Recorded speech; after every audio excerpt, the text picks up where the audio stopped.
why your body's not healing. Hey guys, this is Dr. Kresimir. I'm a chiropractor here in London, Ontario, Canada. I help people live extraordinary lives through the power of structural chiropractic care and life by design principles.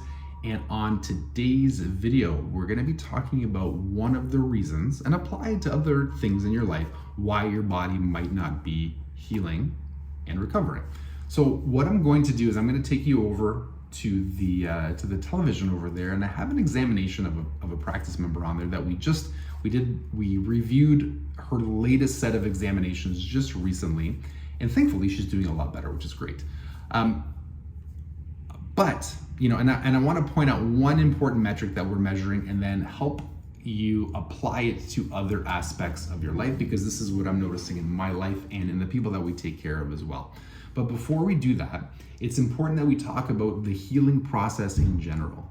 So all healing, all recovery of your body is the result of your body's, and this is going to sound redundant, but your body does it, is my point. And it doesn't matter what medical procedure or what therapy or what diet or what you're putting into your body, the end result, right? So even something like I've cut my hand, and they've had to stitch it back together. Of course, the medical professionals can stitch it back together, which is wonderful and it's necessary, right? I'm not saying that's not important.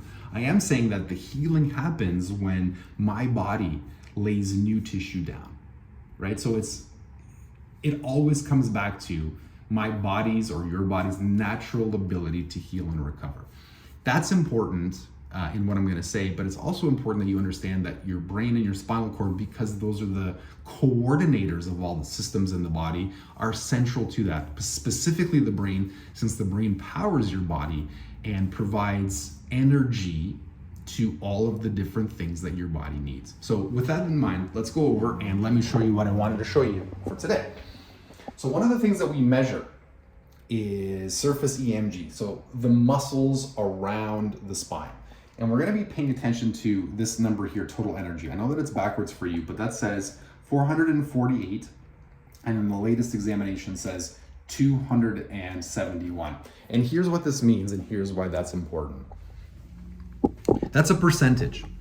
So when it says 447, what that number is saying is 447%, meaning 447% higher than what we would like to see. And even the latest one, 271, it's still higher, it's just better because it's closer to 100. So like I said, your brain only has a limited amount of energy. And if you're wasting it, like on this case, this person, there was damage done to their spine, and their brain was really concerned with the muscles around the spine, and it was sending far too much energy there. So if there's far too much energy there, there's less left over for other things like healing and recovery.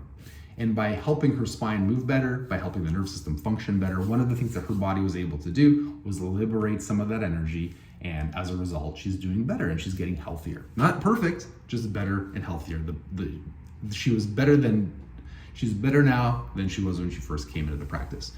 But as I'm discovering, and I'll be sharing this story on the podcast that myself and Dr. Rochelle do this week. So if you're not listening to the podcast yet, this is my plug to listen to the podcast. But there's other areas where we could be wasting that energy, right? So for example,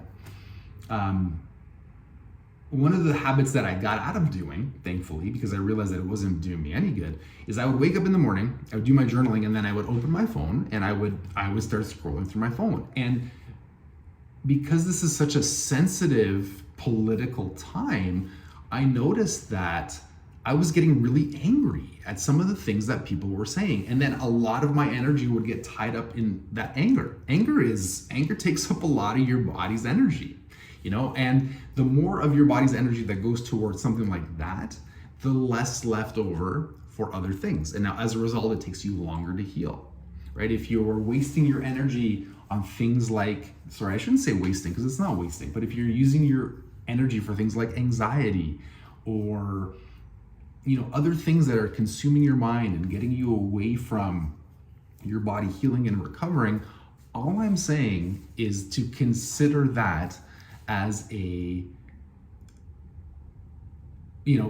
potential reason for why you might not be recovering at all, or to the level that you think you should be recovering or healing to. You know, we talk about, and I'm grateful that it's part of the dialogue today, but we understand that stress and that running yourself, you know, ragged and going all over the place, we understand that those things are destructive to our health, but sometimes we just need a reminder. So I wanted to shoot this video to remind you that every time you're using your energy for emotions that are not beneficial to your life, for things like anger and worry and guilt and rage and fear, which there's a lot of today. And listen, what I'm not saying is that you're foolish or you're dumb for experiencing those things. I'm saying we're all experiencing those things.